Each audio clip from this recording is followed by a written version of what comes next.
Maseh Korbanot, 15th parak.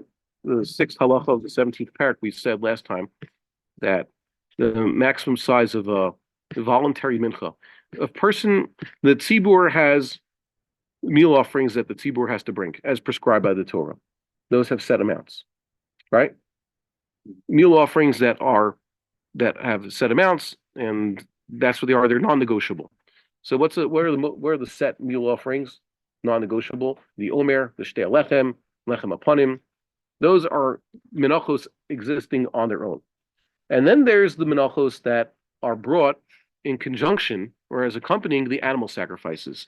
So someone brings animal sacrifice. Let's say the tzibur brings animal sacrifice. It says how much flour and how much oil and water to be brought with every bull, every ram, every goat, every lamb, right? Know what I'm talking about? So that's also prescribed. And what the Kohanim bring is the minchas chinuch and the Kohen Gadol's chavite Kohen Gadol, which is basically minchas chinuch every single day. That's also a prescribed amount of flour. Then we have voluntary. A person just decides, I'm going to bring a meal offering to God, and the amounts actually go from anywhere from a saron, and we said an isaron for our references is about 2.16 liters. That's the new Maimonidean way of measuring. That's followed by, let's say, Rabbi Bar-Hayim uses it, and Rabbi Rabinovich and Makbili uses it, right? You're not going to see measurements there, only in my book. I keep this as my own reference, okay? A running reference. Okay, it's in Book of Avodah, the first of those three books, and it's about halfway in Maaseh Korbanot, before Timidim and Musafim. Okay, so you bring in isaron. Isaron is the most basic mincha offering, right? That's the minimum. But a meal offering voluntarily can get as big as 60 esronot, right? 60 of them. So 60 times 2.16 liters. That's the smallest measure, by the way. 2.16 liters of this wheat flour. And by the way, it's not exactly flour like you and I think. It's not the powdery stuff. It's the whole kernels, what we call farina. And Rav Chaim Noah's way of measuring basically makes the isaron about 2.5 liters. So 60 times 2.5, that comes out to quite a lot. That comes out to almost 150 liters of flour. So that's what he says. That's the maximum. That's considered one korban. Beyond that, it gets divided into two. So we're going to say over here in the seventh halacha, Amar Harei alai me'ah ve'echad. Sorry, it's not on the screen. I just realized I didn't put this on the screen. So hold on one second.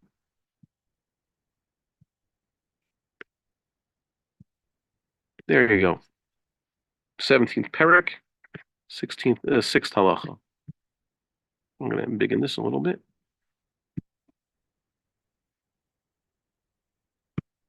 So it's Yud Zayin. Well,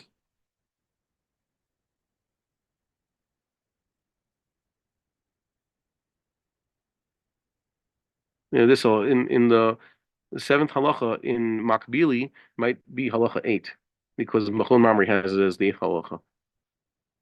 Okay, different versions of Rambam. It says Harei alai me'ah echad ve'esrim isaron. Okay, me'ah echad ve'esrim. That's a little bit backwards. That's how much? 121. 121 isaron of mincha to bring. So how does he bring it? Mevi me'ah ve'esrim b'shnei kilim. The 120 gets divided among 2 kilim. 60 in this and 60 in that. Shishim b'chol kli. Umevi isaron echad b'chli shishi.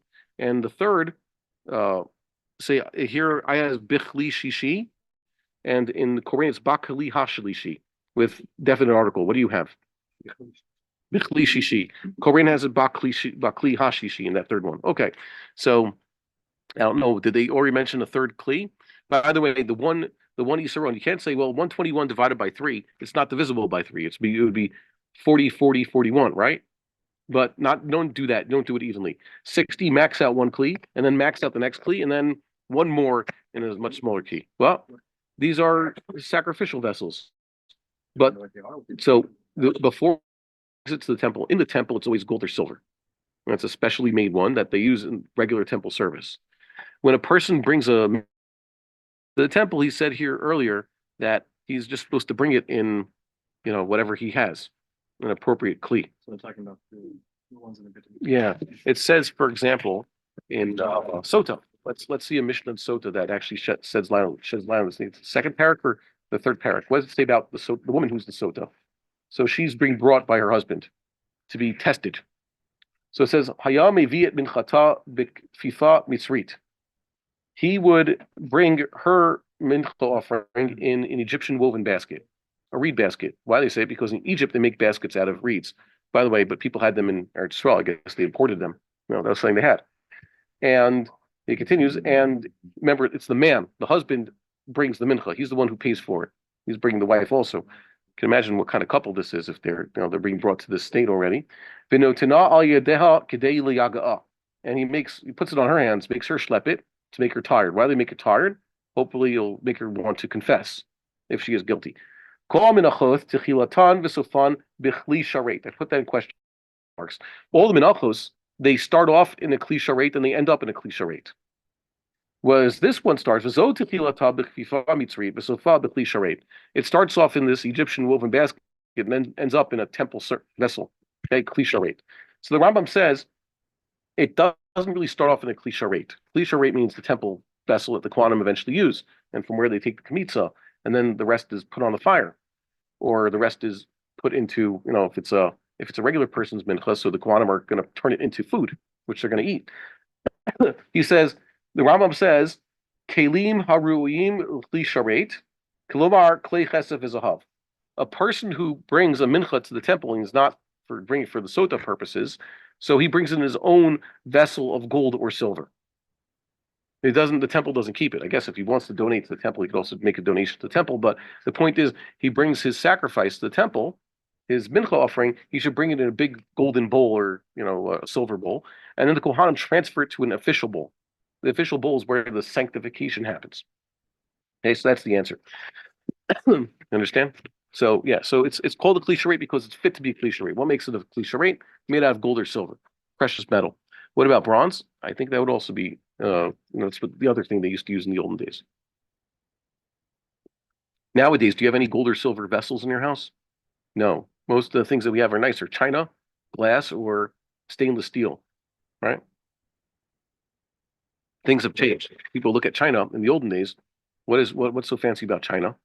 It's fancy, but Chazal said cheres, older earthenware, used to not be glazed and done the right way, so that was considered cheap. It wasn't proper. They say when a person brings bikurim, what's the proper way to bring bikurim? Everybody in the bikurim come in a basket, but they're not put into a temple service vessel. Why not? Because they're not technically a korban.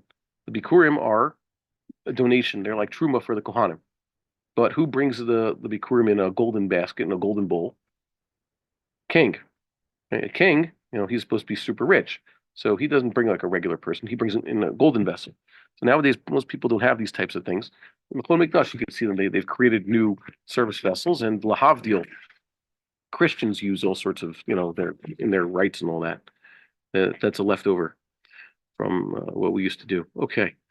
Amar Hare Alai Isaron, Mevi Isaron Echad.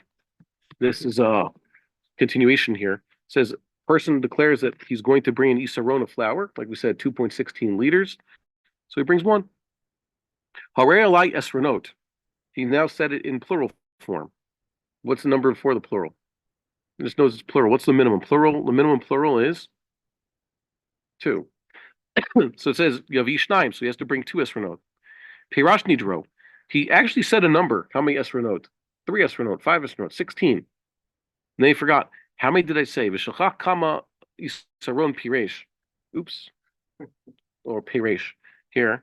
Yavi Shishini Isaron B'chli Echad. So he has to bring the maximum. 60 Isaron in one Kli. Like I said, that's the max. Shachach kama Isaron Piresh. Uve'eza min kfa'o. And now he's even forgotten, well, there's 5 different ways he could bring a voluntary offering. Remember, there's the 2 fried and the 2 baked and the 1 porridge-like combination. So that's 5 different ways to make the mincha. And he knows he said, I will bring maaseh marcheshet, machavat, maafei tanur, rikikim, solet, whatever it is. He forgot. So hareza mevi shishim yisaron bikol min wamin mechamish tan. So now he has to bring 5 times 60, 300 in total. 60, the max 60 of each type. Okay, goes on. Kovan nidro v'shachach kama esronot nadar uv'chama kilim nadar. Let's say he had said this explicitly, how much he's going to bring. They forgot how many esronot, and he also forgot how many kalim he said he was going to bring. Because he said this, I'm going to bring 5 esronot and 5 kalim. So that means 5 kalim each with one. But in this case, he forgot. So what does that have to do? Arezamivi me'achad vad shishim, b'shishim kli. Okay, 1 to 60, one mincha of 6, one mincha of 2, one mincha of 3 esronot, one mincha of 4, in 60 different kalim. So how much does it count? Ketzad mevi yisron echad b'chli rishon, u'shnei esronot b'chli sheni, u'shlosha esronot b'shlishi, until achu shishim isaron b'chli ha'acharon. Do quick math. So from 1 to 60, that's 61 times 30. Right? What's 61 times 30? 1,830 esronot total. Wow. And if he also forgot, wait, what kind of mincha was supposed to be of the 5 kinds? Now we're going to multiply that total by 5. Mevi al seder zeshishim kli mikol min of every type. 60 different kalim of each type. Total kalim of 300. V'nimtza mevi mikol min elef u'shmonemeyot u'shloshim yisaron. So that's, like I said, 1,830. Okay, divided among 5 different types of mincha. Now I can make it even more complicated. Let's see over here. The total esronot of this, by the way, is 9,150. You do the math, right? I think that's the way it comes out too. I'm gonna write that out. How do we get that number?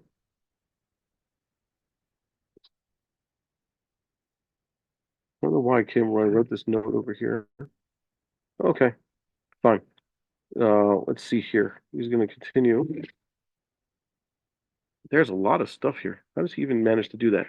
This is a good one. There's a machlokas here of the Ravid, which is kind of interesting. Sometimes you have totally different understandings of Gemara because the Girsa is different.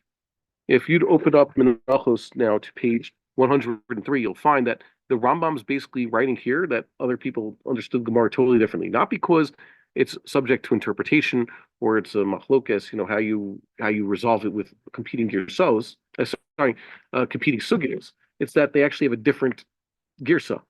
The words are different in the Gemara. So let's read what the Rambam has. Homer re'alai minchat sorim. Notice the tough over here. That means mincha of sorim, right? O minchat chatzi yisaron. A mincha of half an yisaron, which is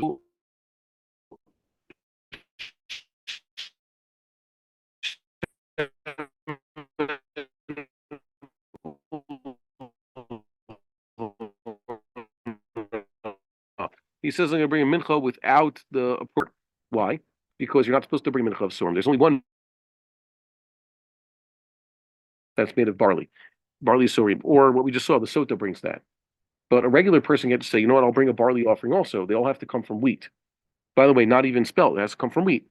So in all these cases, what he said is not on the menu. It's not available. You can't say, I'll bring a mincha of half an isaron, or a mincha that doesn't have the oil and the frankincense. It has to be wheat, and it has to have frankincense, and it has to have oil. So all these aren't possible. Shalohit nadev devar shekamo makrivin. He did not promise to bring something that is actually brought. Amar harei alai mincha min asorim. But if he said, here, I'll bring a meal offering from the sorim, harei alai mincha min asorim. So what do? They divide this up. Mincha. How? Min asorim. Oh, minha adashim. You ever have people make flour out of lentils? You could actually buy it like a lentil flour. A few years ago, my wife had some woman come who used chickpea flour to make like a pancake-like thing. It wasn't that bad actually. Oh mincha below shemen ulvana. He says mincha, not minchat shelo shemen ulvana. He says a mincha without the oil and the frankincense. Oh mincha chatzi yisaron sholinoto. So these things are sort of ambiguous. Why? Because the first thing came out of his mouth was kosher, mincha, and then he adds a qualifier that is not kosher. In the first case, he said minchat sorim, mincha of. When you say minchat, it's a construct. So it has no value until you say the next thing. It's like, I'm going to yeshivat. That's yeshiva of. Okay, so sometimes it means here in Israel, you say yeshivat sevet means staff meeting. If you just say I'm going to yeshivat, so it don't work. I remember there was my wife had some of these seminary girls. They say they go to a seminary called Misores.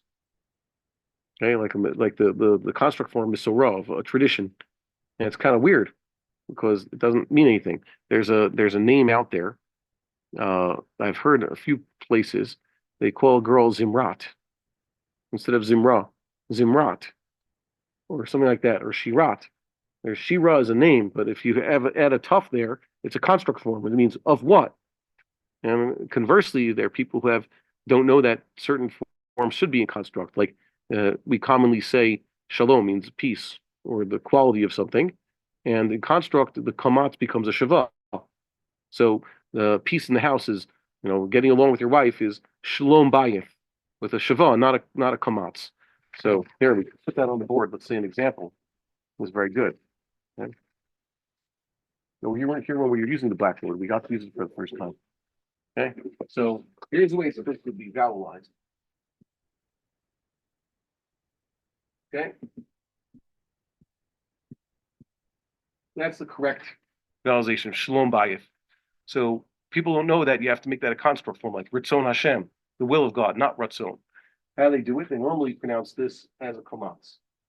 So there's other forms. I've even heard people's names like Shalom something or other, and they meant to say, peace of, but instead they left it as a kamatz. So it's not so clear. Just like, by the way, everybody gets bayit correct. When bayit is in the construct form, the only one to say bait, right? So that's the correct way. Okay. Yes, I did. Okay, so it's easier that way. We're not going to put this on YouTube. Yeah, I used to like being challenged by students to do that. Rabbi, Rav Tovanevi and Machon. He was from Taiwan. Yeah. Was like 6 years old. You get used to it. Yeah. He said they had several kids around the table. They had usually three on one side where the book was. Yeah, the Yemenites, so they had to learn to reading upside down. Yeah. And one person he was always the person upside down. Just his place. Yeah. So he learned to read it upside down. Many times he had his book upside down. Yeah. So since like high school, like junior, I guess it would be sophomore year when I was learning with Rabbi Yagid. I had to take notes, so I just started doing it backwards. So yeah, that's how I was doing it, and it's kind of hard for me to go back to regular even now. So now the challenge. Now it's a challenge, just like habit. I taught in high school, Israeli high school, like sometimes science and other things. So that's just not something I did. Okay, it makes the students be quiet. Back to Rambam. Let's see. He says here. Let's continue. So they ask him a question. If he says, yeah, I really meant what I said. I just said it wrong. Mincha shel so'orim. I meant mincha shel so'orim, minchat so'orim. I happened to say it wrong, but I really meant a mincha of so'orim. That's what I wanted. If I'd actually known the right way, that it has to be wheat, and it has to be a full isaron, it has to come with oil and frankincense, lo iti noder, hariza patur. Okay? I was totally unaware of the actual halachas. He's excited. He's like most Jews. He says, "Oh, I want to bring a mincha to God. I'll bring a mincha made out of spelt flour, or out of barley, Yeah. So he's putter. V'imamar ilu ha'iti yodea ha'iti noder kederek shmak rivin. Says, I really intend to do it right. I just said the wrong thing.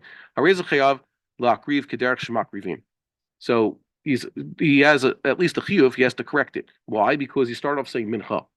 That's the way the Rambam understands the sugya. Basically, if you say minchat something or other, then if you say minchat sorim, minchat chatzia saron, there's no such thing. But if you say mincha chatzia saron, mincha sorim, so now there's room. Now we have to inspect. And you read the Ravad here, and he has totally differently. This is also Rashi. Mikrim, I'll just read the note here, then we'll read the Ravad inside. Mikrim elu shoalino tolama ikavein v'yamamar ilu ayiti yodea ayiti noder v'derech mitnavim chayav. Okay, so it comes to a different conclusion than the Rambam. Okay, you see this? I'll read the Rambam in the Ragvid inside. Omar Avram, Ainli Smuch al Klalot ha'alalu. Don't rely on anything the Rambam wrote here. She'im badikuo tov, Amar ilu yiti odea ha'iti mitnadev kederach habit navim, afu pi shamar min chatzorim evi min achitim. Even the first case, we could ask him a question. The Rambam's distinction between mincha and minchat, that doesn't exist because there's no tough in the Gemara there. Okay. Uziiri shemaflig bein mincha lemincha. Ziri is the one who makes this distinction. L'dape shamai olu Rabbi Meir the Amar tefos l'shon reshit hiflig. He says, according to Beis Shammai and Rabbi Meir, said first listen to the first thing that comes out of his mouth. Okay, mincha. She'im Amar minchat sarim ein kan l'shon rishon. Okay, there's nothing there to begin with. V'chein mashe kasav b'sof she'im Amar harei kemach. He's discussing a halacha that we're not there yet. So if you look in here, Lashon Smichus only appears in Rambam Tosfos' version of Menachos 103. Okay, this thing with the whole tough like that's what makes the distinction. That's not our version of Menachos. You can actually see it. If you open up Menachos 103, you'll see that there's no tough there. It's just Mincha or Minchos Orim and how he said it. And then you have to ask him, so what do you mean? And Tosfos points this out, like, oh, apparently there's another girsa where there's a tough. That's easier. The way the Rambam has it, it's very simple. You said minchat of something, so it means nothing. And it's only if you say the word mincha, there you have to actually start saying, well, what do you mean by mincha? Do you mean mincha ka'alacha, and then you just said something wrong afterwards? Or were you unaware? Where? So, yeah, that's how it goes. Okay, 1 second.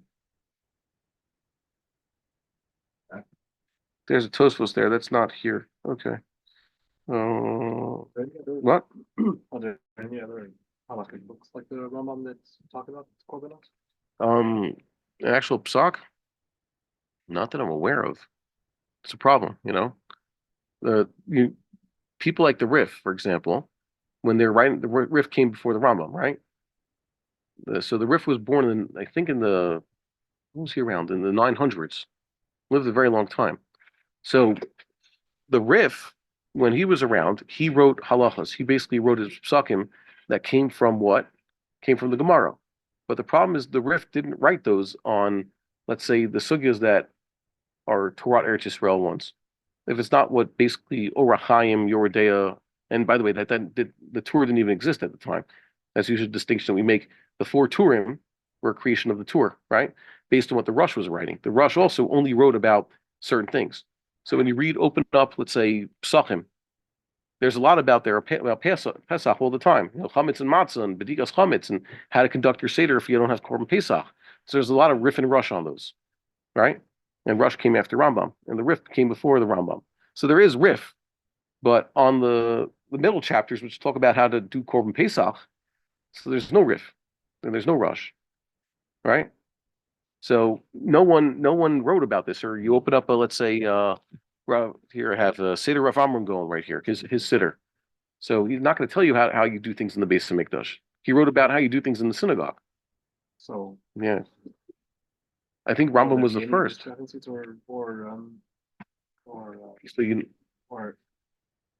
Will go completely by the Rambam. So here's an answer. I have a note about this. We have to discuss this in 2 weeks' time. But I'll jump to over here. When you read, let's say, that end of Tosfos, at the end of, I think it's the 9th paragraph of Psachim. It's something very interesting. Do we have the Psachim here? Here it is. Look at this. This one happening should already be. So look at this. How are we doing the korbanot? Have you done Arvei Psachim? Oh no, have you learned in yeshiva Arvei Psachim? So it's a common thing in yeshivas. They learn the first parak because it tells you dibdikas chametz, and Arvei Psachim because it has a lot of things relevant to not only the seder but also regular kiddush and things like that every week. And Havdalah, is relevant every week. Right before you get to Arvei Psachim, you get to the 9th parak, and the 9th parak is Mishahaya. What's it talking about? Person is derech koka, far away from Jerusalem on Erev Pesach, or he's close enough. The question is, where's the line? And before that, you have Ketzad Solin, right? How to roast the korban Pesach, and Ha'isha, which is talking about does a woman follow her father's group for Passover or her husband's group because she's newly married? She used to, or what she now has to do? And here this is very interesting. Here, look at this. You have extra, apparently this is Tosafistic, okay? Over here, it has a psak. Psak, Piskei Halachos, Pesach Sheni Biktsara. How do you do a Pesach Sheni? Okay? So this is interesting because this is not exactly what the Rambam says. You could find in here, nuances. Psak, how to do Pesach Sheni. We don't have this in the Rif and the Rush, how to conduct the Pesach Sheni. Only the Rambam discusses that, at least as a code. But at least you have here that there were Tosafists and people like that who did try to compile a conclusion, a summation of the laws of something that is not classically Shulchan Aruch. So yeah, it is, but you don't have it as one book like this. So does that answer the question? Yes. No, exactly. I'm Yeah. Wondering, when we have the big Mikdash. Yeah. soon, Yes. Will we God willing. be going by the Rambam since that's all we have, or are people going to try to learn it all over again, try to So figure it out? I'll give you an example. Rabbi Rabinovich, when asked about, okay, get back to doing your tcheles, how should you do it? Just the way the Rambam. There's a lot to argue. The exact method of tying. 1 string, 1/2 string, 2 strings. Rashi and Tosfos do assume that you're supposed to have 2 tcheles to 2 whites of white, 2 white strings per corner on your talus, right? So who are we going to hold by? There's those who said, well, we're Ashkenazim, so we hold like Rashi and Tosfos for some reason. That doesn't make much sense. If there's more than one opinion, But as far as I can see, there's only one opinion. no, there's multiple opinions. Rambam and Ravid assume it's 1 string. The only question is, what do you mean by 1 string? Korbanot, but there are examples over here, like you're reading this. So I'll give this to you. We'll jump ahead now. Ravid maybe was a bigger genius than Rambam, right? We've seen, since we started this book, we've seen every time that there are many halachas where it would be ma'akev. Do we hold like Rambam or Ravid? That would make a major difference, right? So how are we going to paskin? So people say it's easier, just go with the Rambam. But perhaps he was also a bigger posek than the Rambam, the Ravid.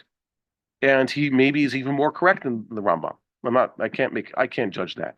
However, what I do know is that the Ravid did not write this. The Rambam's the one who wrote the halacha book. And the Ravid's stuck there despite the fact that he always says the Mechaber this and Chaye Roshi. We're going to see it 3 times 1 parak. He disagrees with the Rambam. Chaye Roshi. Like, what's going on here? It's like that's basically saying this is driving me crazy. He disagrees with the Rambam. But he's still walking to the Rambam's base medrash. He's writing hasagas on the Rambam. Or even that it was his Talmidim who were writing hasagas on the Rambam. He himself didn't write this. So I guess, to the victor goes the spoils. The Rambam's the one who codified it. How many examples do we see since the last 3 years? How many times do we say that there's a critical argument? I think that the answer lies in that really the halacha is not meant to be frozen. We said this mashal before. Whenever you preserve anything, you want to preserve something, you kill it also in the process. As a biologist, you take examples of flora and fauna. So there are many ways you could preserve it. But every single way basically freezes it as it is. You could literally freeze it. You could make it super cold, but then it's dead. So you preserved it, but you've also killed it. Or you could put in formaldehyde or salt water, and you preserved it, but you killed it. So too, we have Torah's Chaim. Torah's Chaim was meant to be interpreted and adjusted and ruled on by a living Sanhedrin, right?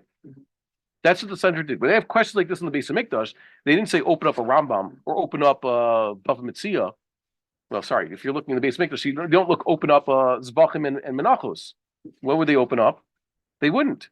They'd open up a Torah and they'd go speak to the Sanhedrin, and then they would take a vote on it, and they would discuss it, right?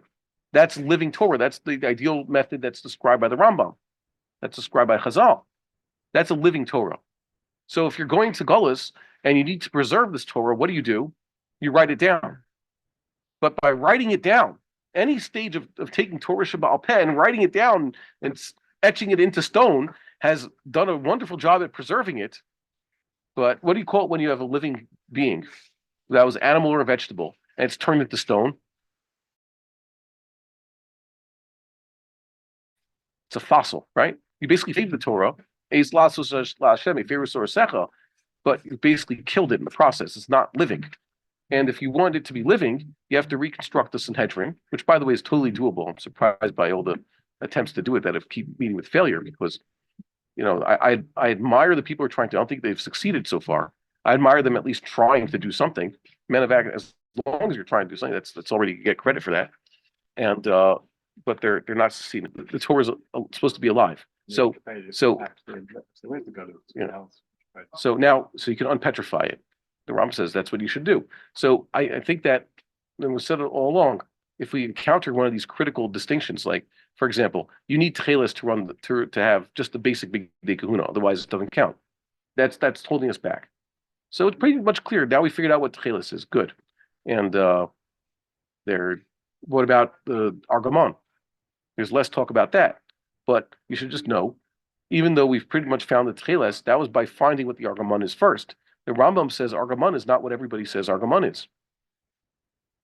Okay? The Rambam says, what was the muchni of the kior? We saw it's a machlokas Rambam and Rambam. To bring bikurim on in a Shemitah year is a machlokas Rashi and Rashi. How do we do this? So the answer is, I'm being facetious. Really, those things have been resolved, sort of. But for all these major arguments, where I don't think we're going to hold like the Rambam or Ravid, one of the basic elements of running a proper temple is that there is a Sanhedrin there to decide what's going on. They're the ones who are also inspecting the Kohanim. We said, what's their main job? Checking the Kohanim for mumim. So the Sanhedrin will decide this question. They're the ones who make the final say when the Torah is alive. So it doesn't really matter. Are we going to hold like the Rambam? I'm sure there are many things that, it's pretty clear it's like the Rambam, but just that's the nature of Torah study. Cannot be that the Rambam's always the winner in these essential arguments, and Rashi, Tosfos, and Ravad are the losers. Very well be that they're more correct, or there's a tradition. There could be things that Rambam didn't have. But also, I think that the involvement of Kabbalah is one of the things that's going to shock a lot of people. There's not going to be a lot of room for a lot of Kabbalistic practices that are new nowadays. People say, well, the Ari says I should do it this way. It's like, yeah, but that was a gullus. Even if he came up with Eretz Yisrael, that was something that was created in the gullus for how Judaism is observed in the gullus, like Kohanim with payas. You want to be a Kohen, it's pretty clear. Kohanim are not allowed to have longer payas. They have to have a short haircut. That's forbidden for them. We can say, but nowadays all the good from people have, exaggerated payas. You're telling every Kohen to get a haircut. You're going to have to do that. Get over it. And you're not going to be able to say like, oh, there's a way, there's an exception. None of those things were ever said by the sages and said by the Torah. A Sanhedrin could have a drasha, maybe somehow create a room. But before you actually do that, before they actually matir something that's explicitly forbidden by the Torah, you first have to know that's not the way it's supposed to work. Okay, back to where we were. The point is here is that they totally understand the Gemara differently. Okay, Rambam, that first statement over here, when we got over here, Rashi and Ravid and the Tosfos basically say that there's also room to ask the guy a question, what did you mean? Because they don't have the same gears in the Gemara. If he said minchat or mincha, they still ask him, what did you mean? Rambam says, if he said minchat of something or other, that's nonsense. Minchat of something that you can't bring, so it's already there. But if he said mincha of something you can't bring, because mincha already is kosher, and then the next part is not kosher, and then you have to ask him, what were your intentions? Okay. Let's move on. We have a little bit more time. By the way, if you're sticking around, we're going somewhere at 9. You're welcome to join us also. Hasidus, another synagogue. You have to run. You don't have to make a decision now. Okay. Next. Here. Nadari Saron Umechza. Remember we said it has to be holy Saronot, right? I'm going to bring 1.5. Then he's told, dude, we don't do 1.5. You'd say 1, 2, 3, whole numbers. And he says, oh, I should have done that. So now he understands that he should bring 2. Okay? If he said more than 1 and not 3, and parses, he understands, okay, his intentions. Amar harei kemach. If he says, I'm going to bring kemach, oh harei chatzi saron. What's his intentions? V'lo yizkir sham mincha, or shem mincha, or sham mincha. What do you have? In good shame. Okay, so he didn't say shem mincha. He never actually said the word mincha. It says kema, flowers upon me is an obligation. Obligation to what? Or chatzi saron. Well, now it sounds more like a mincha, but it's also not the threshold of any korban. Hareza patur kamisha luna darmi alam. In this case, it's as though he never said anything. It's too much nonsense. Let's say V'chein omer harei alai todah below lechem. He says, I'll bring a Thanksgiving offering without the attendant bread. The Thanksgiving offering comes with a lot of bread, matzah and chametz. Zevach below nesachim. By the way, that bread is eaten by portions given to the kohanim. That's the offering part. The rest is eaten by the people who get to eat the rest of the meat of the korban. Zevach below nesachim. I'm going to bring God some sort of slaughtered sacrifice, an animal sacrifice, with which there are many. Zevach usually means, like Kahati points out, Zevachim means sacrifice that is slaughtered, as opposed to just kamitza or wood or something like that. It means animal. So I'm not going to bring the nesachim, the libations that are supposed to come with it. Hareza patur. That's an essential part of the korban. V'im arar ilu ayiti odea shein makrivin kain. If he says, "Oh, I didn't know that. I can't make a stipulation. There's no such thing as a zevach without nesachim. Zevach u'nesachim dvar yom b'yamo. Hayiti noder kederach hanodrim." I would have said it right. If I had known what I'm saying is nonsense, I would have said it the right way. Hareza chayav lavi kederach hamakrivin. So now he's chayav to bring the zevach, whatever it was, and its attendant libations. Continuing. Ha'omer harei alai lachmei todah. He just says, I'm going to bring the bread of the todah, the Thanksgiving offering, which is just that's just the side that's the side dish. Yavi todah v'lachma. So he should bring a Thanksgiving offering, full size animal, and its bread. Shadavar yadua she'ein makrivin lechem below todah. Everybody knows you can't bring the Thanksgiving breads without bringing the actual Thanksgiving offering. Well, He's not saying he's going to bring him up. You can bring gifts. Harei alai lachmei todah. He said lachmei todah. Lachmei todah only come with an actual todah. If he says lechem, so yeah, that we insert that's a type of mincha. So we have to ask him, wait, so what do you mean by give God bread? And how much? You know, what do you mean? The sofar korban his kir. See, lachmei todah is the end of the korban. That's the part of the todah. Harei alai lechem liftor todah toshel ploni.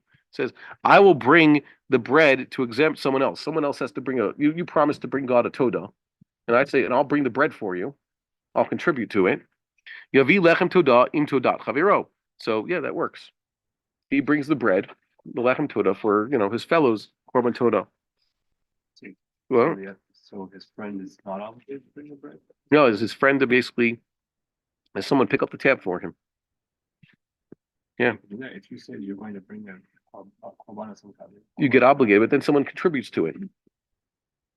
You have to come out of pocket, but technically speaking, let's say you obligate yourself to bring a nice fat bull. And you realize, oh man, it's 1,000 shekels. So you might not have 1,000 shekels in your pocket right now, so you just go buy a bull and bring it to the temple. So someone will give you, your father will help you out. He'll give you 100 shekels to go toward your bull. That's totally fine. Right? You could contribute. By the way, people used to do this with Naziris. There's a whole Mishneh about this. A Nazir, when he completes his service, so he has to bring a shlomim and a chatas and an olah. That's a lot of animals. So he takes it upon himself. So there are people who said, I'll provide a Nazir. Somehow someone else will provide the Nazir with his animals or with the money for the animals. Yeah, there's such a thing. Mitnadev adam onoder yayin b'fnei atzmo. You know what else? Even though normally wine accompanies a sacrifice, an animal sacrifice, there is a way for a person to take upon himself the obligation to bring wine as a sacrifice unto itself, a bottle of wine. Ve'en mitnavdim log yayin. There's no such thing as bring one log. What we say a log is about 300 ml, according to the measurements we've been using. So a log, what we commonly refer to as a revius, is a revius of a log, a cup worth. 75 ml is a quarter of 300. If you say revius is more like 86 ml, like Rav Chaim Noah, the classic way, kos. Gematria of kos is 86. That's a revius, standard revius. So 4 times 86 is what? 320 plus another 20, 344 ml. Okay, that's a log. So log, and we say here that if you look, a log is basically a 12th of a hin. Okay, a log is a 12th of a hin. A hin is a lot. So if you say a log is 300 ml, so 12 times 300 ml comes out to like 3.6 liters, right? Yeah, that's 3.6 liters. And all the animal sacrifices come with a revi'it ahin, shlishit ahin, chatzi ahin. So the hin is 3.6 liters. So half of that is 1.8, right? 1.8 liters. That's for a bull. And a shlishit ahin is 1.2 liters. That's for a ram. And a revi'it ahin is 0.9 liters, almost a whole liter. Right? That's for a lamb. So rams and lambs.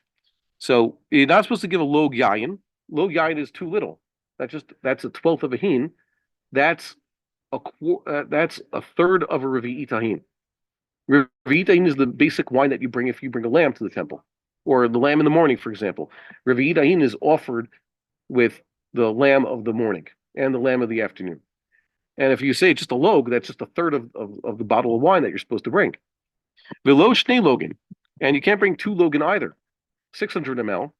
Shein ben asachim lo log velo shnayim. There's no such offering in the temple, a libation that's just a log or two log. The minimum is 3 log.